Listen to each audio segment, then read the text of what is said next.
लंबे समय से हरियाणा में मांग है कि सरकार जो इस संविदा के थ्रू नौकरी कर रहे हैं, सरकार इन्हें अस्थायी करे। तो क्या सरकार जो है ज्यादातर दलित समाज के लोग सफाई कर्मचारी के काम में लगे हैं। तो क्या भाजपा जो है दलित की राजनीति बीजेपी करना चाह रही है हरियाणा में, लेकिन दलितों को जो है कीड़ा मकोड़ा समझ रही है क्या?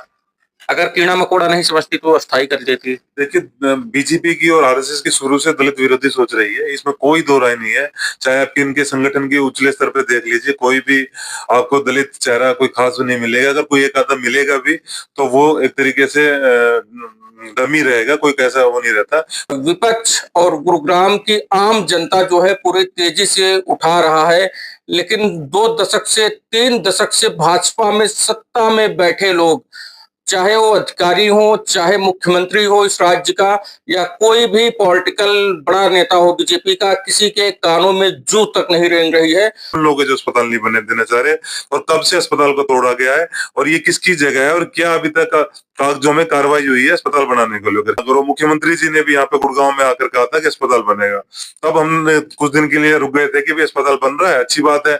हम फिर अगर ज्यादा प्रदर्शन करते, ज्यादा वो लगते, तो लोगों को ये लगता है, या फिर बीजेपी वाले कहते हैं कि भाई अस्पताल तो बन ही रहा है, तो जानबूझ के राजनीति कर रहे हैं। असम चुनाव में तो मुख्यमंत्री और कई राज्यों के भाजपा के मुख्यमंत्री जो है लंबे काफिलों से गए जो है, तब पेट्रोल डीजल नहीं दिखा। और अभी जो बीजेपी के तमाम जहां जहां भाजपा शासित सरकारें हैं, चाहे हरियाणा हो या कोई भी, चाहे गवर्नमेंट का अधिकारी हो, कोई आईएएस हो, आईपीएस हो, आईआरएस हो, चाहे कोई मंत्री जी हो, विधायक जी हो, उनका काफिला पीछे पीछे चलता है और वो साइकिल से आगे आगे चलते हैं। तो ये सत्ता दिखाना क्या चाह रही है जनता को भाई साहब? जनता को ये समझते हैं बेवकूफ। जनता को इनको लगता है कि भाई जनता को हम जो दिखाएंगे, जैसे उनको बरगलाएंगे वैसे बरगल जाएगी। जनता समझदार है, जनता इनके खिलाफ वोट दे रही है। ये तो ये है कि ये जानबूझ के क्या करते हैं, वोटों को बढ़ा देते हैं। ये वोट चोरी करके सरकार बना रहे हैं। जहाँ पे 1 लाख का अगर मान लो कोई विधानसभा है, तो वहां पे 20 से 30 हजार अपनी एक्स्ट्रा वोट पे जुड़वा देते हैं। इस वजह से ये जीत रहे हैं, जिसका पता लगा लिया है राहुल गांधी जी ने, और उस पर काम कर रहे हैं। हम जल्दी इस पे बूथ स्तर पर जाके काम करेंगे और इस बार इनको हराएंगे और हर जगह से सुपड़ा साफ करेंगे।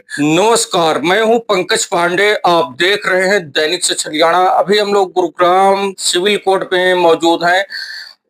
एक लंबे अरसे से गुरुग्राम में सदर हॉस्पिटल की मांग विपक्ष और गुरुग्राम की आम जनता जो है पूरी तेजी से उठा रहा है, लेकिन 2 दशक से 3 दशक से भाजपा में सत्ता में बैठे लोग, चाहे वो अधिकारी हो, चाहे मुख्यमंत्री हो इस राज्य का, या कोई भी पॉलिटिकल बड़ा नेता हो बीजेपी का, किसी के कानों में जू तक नहीं रेंग रही है। और आज इस मुद्दे पे हमारे साथ बातचीत करने के लिए मौजूद है कृष्ण सैनी जी, एडवोकेट साहब। जिस तरीके से सांसद साहब, राजा साहब की पुत्री जो है गुड़गांव में आई थी, और जिस तरीके से बड़े बड़े दावों को करके गई है यहाँ से सदर हॉस्पिटल के लिए, उस पे जो है कृष्ण सैनी साहब ने डीसी साहब और डिगारो साहब को कल ज्ञापन सौंपा है। और एक बार इनसे समझते हैं क्या कुछ है पूरा मामला। क्या है सर? स्वागत है आपका दैनिक सच हरियाणा में। नमस्कार जी, मैं एडवोकेट कृष्ण सैनी, जिला अध्यक्ष हूँ गुड़गांव कांग्रेस सेवा दल का। आप सभी का स्वागत करता हूँ और आपका धन्यवाद करता हूँ आपके चैनल का कि आप लोग आवाज उठा रहे हो फिर से सिविल अस्पताल की। देखिए, सिविल अस्पताल की आवाज मैं पिछले कई सालों से उठा रहा हूँ, और हमने भूख हड़ताल भी की थी अस्पताल के बाहर। आप लोग भी आए थे, आपने भी वहाँ कवर किया था। आपने वहाँ लोगों को भी पकड़ा था जब वो वहाँ पे वसूली कर रहे थे, अवैध वसूली, पैसे ले रहे थे, पार्किंग की अवैध वसूली ले रहे थे। तो मुद्दा वही है। अब हुआ क्या कि कुछ दिन पहले एक बोर्ड लगा दिया गया अस्पताल के बाहर, जिसमें एमसीसी का लोगो है और हरियाणा पुलिस का लोगो, नीचे व्यापार मंडल का है। मैं इससे पहले भी मिल के आया था डीसी साहब के यहाँ पे, ज्ञापन भी दे के आए थे और बोल के आए थे कि भाई हमें जानकारी दी जाए कि ऐसा क्यों हो रहा है कि वहां पे गाड़ियां खड़ी होती है और अस्पताल नहीं बनाया जाता। कौन लोग है जो अस्पताल नहीं बनने देना चाह रहे, और कब से अस्पताल को तोड़ा गया है, और ये किसकी जगह है, और क्या अभी तक कागजों में कार्रवाई हुई है अस्पताल बनाने को लेकर। क्योंकि जब हमने भूख हड़ताल की थी, उस दौरान माननीय हेल्थ मिनिस्टर जी ने यहाँ पे गुड़गांव में आकर कहा था कि अस्पताल बनेगा, और नए साल का वादा किया था, और साथ में 25 डिस्पेंसरियां दी थी।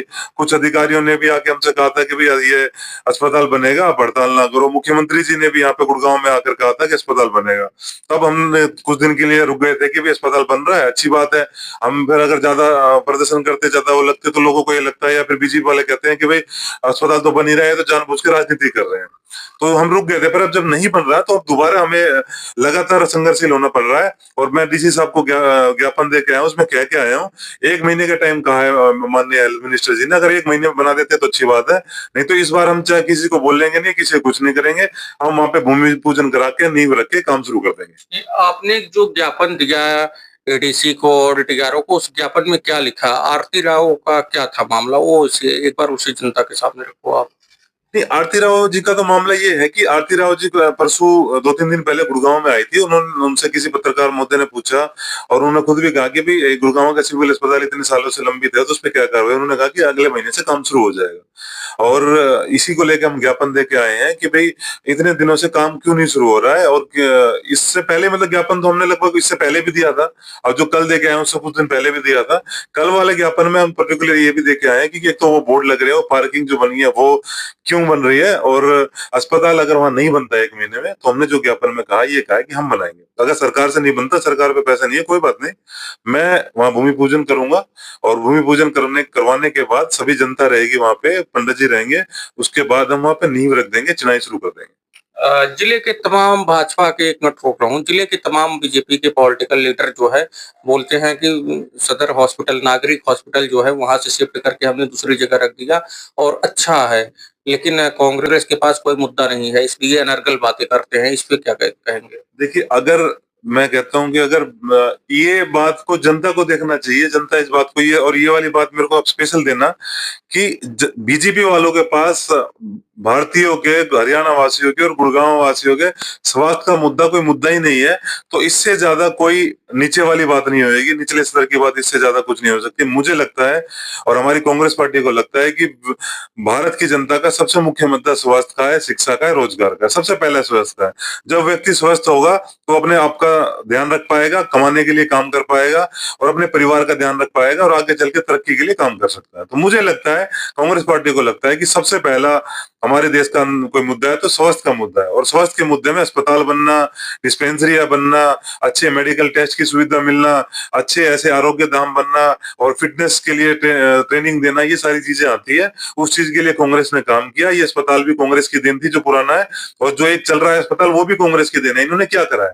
झूठ बोलते, झूठों के ये झूठा सरदार, झूठे सिपाही सारे के सारे, तो इनका यही काम है और तो कुछ काम ही नहीं है। लेकिन जब बीजेपी ने एक हॉस्पिटल को यहाँ से उठा के वहां शिफ्ट कर दिया, हॉस्पिटल तो दिया ना, अब कांग्रेस क्यों चाहती है कि वहीं हॉस्पिटल बने? कहाँ दिया है? कहाँ शिफ्ट कर दिया? नागरिक हॉस्पिटल टेरी में दिया तो है। वो तो कांग्रेस का ही है। कांग्रेस के टाइम इन्होंने कहाँ बनाया? वो तो कांग्रेस के टाइम का ही बना हुआ है, कांग्रेस के टाइम से उसका शुरुआत हो चुकी थी, इन्होंने तो तोड़ दिया उसको। इसको ये कह दो वो बना हुआ अस्पताल को इन्होंने यहाँ का कह रहे हैं कि भी हमने यहाँ के इक्विपमेंट वहां शिफ्ट कर दिए। ऐसे कैसे हो जाएगा? आज आप बताइए। तो आपको मैं आपसे पूछता हूँ, जनता देखने वाली है, गुड़गांव की जनसंख्या अनऑफिशियली 40 से 50 लाख है, ऑफिशियल जनसंख्या 20 से 22 लाख 25 लाख है। क्या 20 से 25 लाख पे एक हॉस्पिटल कामयाब है? क्या एक अस्पताल में जो डॉक्टर है, चाहे 20-30 डॉक्टर हैं, वो इतनी जनसंख्या को देख लेंगे? नंबर नहीं आता बाबू जी वहां पे। जनसंख्या के आधार पे मैं तो कहता हूँ 25 अस्पताल चाहिए यहाँ पे, 25 अस्पताल दो, हमारी मांग है। और जनता से कितने के हस्ताक्षर चाहिए? बीजेपी वाले बोल दे कि हाँ भाई जनता से मैं उतने के हस्ताक्षर करवा के दे दूंगा। एक एक आप पूछ लो, आपके उसमें आप जाके सर्वे करो, हर आदमी कहेगा कि यहाँ पे 25 अस्पताल की मांग है।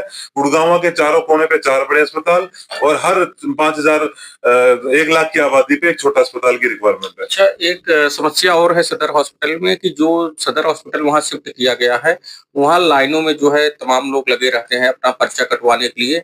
काफी मशक्कत के बाद जब 4 घंटे 3 घंटे बाद डॉक्टरों से उनकी मुलाकात होती है इलाज के लिए, तो जो दवा लिखी जाती है, दवा में भी प्रॉपर दवा उनके पास रहता नहीं उस हॉस्पिटल में। बोलते हैं कि जी बाहर से ले लेना। तो सरकार विफल है क्या? स्वास्थ्य मंत्री विफल हैं क्या? देखिए, पूरी सरकार विफल है, माननीय मोदी जी भी विफल है और यहाँ के मुख्यमंत्री भी विफल है और स्वास्थ्य मंत्री तो विफल है ही। पटौदी में गए थे, वहां पे समस्या का पूछा, उन्होंने कहा कि नहीं आप लोग गलत, पत्रकारों से बोला कि आप लोग गलत बोल रहे हो, ऐसा कुछ है नहीं, आप बढ़ा चढ़ा के बोल रहे हो। जबकि हालत यह है कि कहीं पटौदी से लोग यहाँ गुड़गांव आते हैं इलाज कराने के लिए। मैं खुद सर्वे करने गया था अस्पताल के अंदर, पटौदी से, सोनना से, एक अस्पताल के अंदर आते हैं और लंबी लाइन होती है, उनका इलाज नहीं हो पाता। बोल रहे हैं कि 5-5 6-6 दिन लग जाते हैं हमें टेस्ट लिखवाने के लिए। और टेस्ट लिखवाने के बाद टेस्ट वाली लाइन में जाते हैं तो वहाँ टेस्ट नहीं होते, कहते बाहर से कराओ। सब दर्जन चले जाओ या प्राइवेट में जाओ। और दवाइयों के लिए आपने वो सही कहा, दवाइयों के लिए बात करते हैं तो दवाइयों के लिए पर्चा लेके आते हैं तो एक दो दवाई होती है उनके पास, गैस की दवाई होगी या दर्द की दवाई होगी, मुख्य बीमारी की कोई दवाई कह देंगे तो बाहर से ले लो। तो ये तो यहाँ के हालात है। माननीय मोदी जी कह देते हैं कि भैया पेट्रोल का इस्तेमाल कम करो, विदेशों में मत घूमो, ये मत करो, वो मत करो। असम चुनाव में तो मुख्यमंत्री और कई राज्यों के भाजपा के मुख्यमंत्री जो है लंबे काफिलों से गए जो है, तब पेट्रोल डीजल नहीं दिखा। और अभी जो बीजेपी के तमाम जहां जहां भाजपा शासित सरकारें हैं, चाहे हरियाणा हो या कोई भी, चाहे गवर्नमेंट का अधिकारी हो, कोई आईएएस हो, आईपीएस हो, आईआरएस हो, चाहे कोई मंत्री जी हो, विधायक जी हो, उनका काफिला पीछे पीछे चलता है और वो साइकिल से आगे आगे चलते हैं। तो ये सत्ता दिखाना क्या चाह रही है जनता को भाई साहब? जनता को ये समझते हैं बेवकूफ। जनता को इनको लगता है कि भाई जनता को हम जो दिखाएंगे, जैसे उनको बरगलाएंगे वैसे बरगल जाएगी। जनता समझदार है, जनता इनके खिलाफ वोट दे रही है। ये है कि ये जानबूझ के क्या करते हैं, वोटों को बढ़ा देते हैं, ये वोट चोरी करके सरकार बना रहे हैं। जहाँ पे 1 लाख का अगर मान लो कोई विधानसभा है तो वहां पे 20 से 30 हजार अपनी एक्स्ट्रा वोट जुड़वा देते हैं। इस वजह से ये जीत रहे हैं, जिसका पता लगा लिया है राहुल गांधी जी ने, और उस पर काम कर रहे हैं। हम जल्दी इस पे बूथ स्तर पर जाके काम करेंगे और इस बार इनको हराएंगे और हर जगह से सुपड़ा साफ करेंगे। जो ये जिस तरीके की इन्होंने गुजरात में चालें चली, उस तरीके के भी भारत सरकार में आके काम कर रहे हैं और यही सारा इनके मंत्री परिषद के लोग और सारे राज्यों के अंदर काम कर रहे हैं। आज बताओ, जब तुमने चुनाव से पहले क्यों नहीं कहा कि हमारी भाई हालत बहुत खराब हो गई है देश की, भैया अपना अपना ध्यान खुद रखो और पेट्रोल मत लो, सोना मत लो और ये चीजें मत करो, खाने पीने पे कंट्रोल करो, गैस की किल्लत है। ये तो चीज पहले बोलते तो फिर पता चलता है इनको, तब ये लाखों के मार्जिन से हारते। अब ये कह रहे हैं कि भाई फिर अधिकारियों के और चुनाव जीतने के बाद बंगाल का तब बोल रहे हैं। इन्होंने तो देखो क्या, इन्होंने हर बार कहा ये क्या कर रहे हैं। तो चलो अस्पताल से लेके मैं आता हूँ, सरकार का दायित्व क्या होता है भैया? जनता और बीजेपी नेता आप खुद समझिए। देखो बीजेपी नेता वाले भी सब है तो हमारे भाईचारा ही है सबका, तो आप भी देखो कि भाई आप लोग क्या कर रहे हो। आप सरकार में आप हो, प्रशासन में आप हो और आप जनता से कहते हो कि देश आपको बचाना है। कोरोना या कहते देश आपको बचाना है, आप थाली बजाओ, ताली बजाओ, मोमबत्ती बजाओ। नोटबंदी कर दी, कह रहे देश बचाना है इसलिए नोटबंदी कर दी, देश आप बचाओ, जनता लाइन में लग जाओ, आपको देश बचाना, आप देशभक्त बनो। आप आतंकवादियों की कुछ घटना होती है तो कहते हैं कि देश भारतवासियों को बचाना है, भारतवासी आप काम करो, भारतवासी आप एक्स्ट्रा ये करके दिखाओ। अब ये जब आर्थिक त्रासदी आ रही है तो कह रहे देशवासियों को देश बचाना है, देशवासियों आप पेट्रोल को कम इस्तेमाल करो, आप विदेश यात्रा मत करो, आप खाना कम खाओ, आप ये मत करो, आप वो मत करो। अरे सारे काम जब सारा ही बोझ हमारे ऊपर ही, हमने ही देश बचाना है, तो तुमने क्यों सत्ता में बैठ के तुम क्यों प्रधानमंत्री मुख्यमंत्री बने बैठे हो? जब जनता को ही देश बचाना है तो क्या जो ऐसी सरकार होगी, इसको भंग कर देना चाहिए राष्ट्रपति जी को। गुड़गांव में आजकल घर घर बीमारी फैल रही है। कूड़ा जो है उठाने वाला साहब आ नहीं रहा है और काफी लंबे टाइम से सफाई कर्मियों का जो है विवाद जो है सरकार से चल रहा है। सफाई कर्मचारी और मुख्यमंत्री नायब सिंह सैनी का तालमेल आपस में क्यों नहीं? क्या कहेंगे आप इस पे? देखिए हालांकि अब सब ये हमने रिक्वेस्ट करी थी, कांग्रेसियों ने भी रिक्वेस्ट करी थी, जगह जगह थे। और अभी इन्होंने सफाई कर्मचारी जो भाई हैं वे सारे बहुत ही मेहनती है और वो बेचारे बहुत मेहनत करते हैं हम सभी जनता के लिए। उन सभी का तो मैं पहले हाथ जोड़ के धन्यवाद करूंगा कि आप लोग इतनी मेहनत करते हो। और जो कूड़ा होता है और उसकी सफाई का सबसे बड़ा काम होता है, सबसे पुण्य का भी काम है, धर्म का भी काम है। मैं तो कहता हूँ सैलरी के साथ साथ इनको और एक्स्ट्रा भी एक तरीके से स्टाइफंड मिलना चाहिए, जिससे इनको एक तरीके से ऐसी वो मिले जो एक रिवॉर्ड के तौर पे।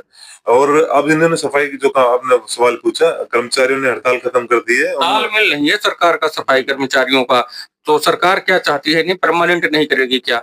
लंबे समय से हरियाणा में मांग है कि सरकार जो इस संविदा के थ्रू नौकरी कर रहे हैं, सरकार इन्हें अस्थायी करे। तो क्या सरकार जो है, ज्यादातर दलित समाज के लोग सफाई कर्मचारी के काम में लगे हैं, तो क्या भाजपा जो है दलित की राजनीति बीजेपी करना चाह रही है हरियाणा में, लेकिन दलितों को जो है कीड़ा मकोड़ा समझ रही है क्या?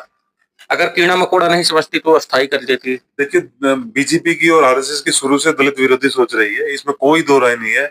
चाहे आप किनके संगठन के उछले स्तर पे देख लीजिए, कोई भी आपको दलित चेहरा कोई खास नहीं मिलेगा। अगर कोई एक आधा मिलेगा भी तो वो एक तरीके से डमी रहेगा, कोई कैसा वो नहीं रहता। कोई पावर वाले उसमें किसी भी दलित को या किसी भी ओबीसी वर्ग को ऐसा पावर नहीं देते हैं। वो सारा का सारा काम ये सिर्फ उनको ये दिखाने के लिए कि भाई ठीक है, दलितों से तो ये नफरत करते हैं और ये जग जाहिर है। और ये बेचारे जो दलित भाई जो आंदोलन करते हैं, इनकी नौकरी को स्थायी करना चाहिए। इनको मैं तो कह रहा हूँ सैलरी के साथ साथ स्टाइपेंड भी देना चाहिए। और ये जो आपने बात पूछी थी कि भाई कूड़े वाली बात, सफाई कर्मचारियों वाली बात, देखो इससे बीमारियां भी बहुत फैलती है। ये पहला शहर प्रसार है पूरा। पूरा सबसे पहला स्वास्थ्य के लिए सबसे पहला है कि सफाई रहे, बीमारियां लगे ना। और बीमारियां ना लगने का सबसे पहला कदम होता है कि साफ सफाई रहे, स्वस्थ रहे, और अपना व्यक्ति किसी तरीके की भी ऐसी चीजें ना आए जिससे कि बीमारियों का मतलब घर पे प्रवेश हो। तो उसके लिए साफ सफाई रखना और इन सफाई कर्मचारियों का सबसे बड़ा योगदान है, और इनको साधुवाद है। और बीजेपी सरकार को इनका तुरंत सुनना चाहिए। अगर ये नहीं सुनते तो मैं तो सफाई कर्मचारी से कहूंगा कि कांग्रेस की सरकार आती, आप लोगों का जितने भी मांगे सारी मांगे पूरी की जाएगी, और आपकी सारी आपको रिवॉर्ड के साथ साथ आपको अच्छा आर्थिक रूप से भी समृद्ध किया जाएगा। अभी हमारे साथ बातचीत करने के लिए मौजूद थे एडवोकेट कृष्ण सैनी जी, जो कि कांग्रेस में पॉलिटिकल लीडर भी हैं जिले में, और नागरिक हॉस्पिटल को लेके एक लंबे समय से जो है लड़ाई लड़ रहे हैं इस जिले में, लेकिन सत्ता के कानों में जूर तक नहीं रेंग रहा है। तमाम सामाजिक मुद्दों पे आज बातचीत की। खबरों में बने रहने के लिए देखते रहें दैनिक से हरियाणा। जय हिंद, जय भारत।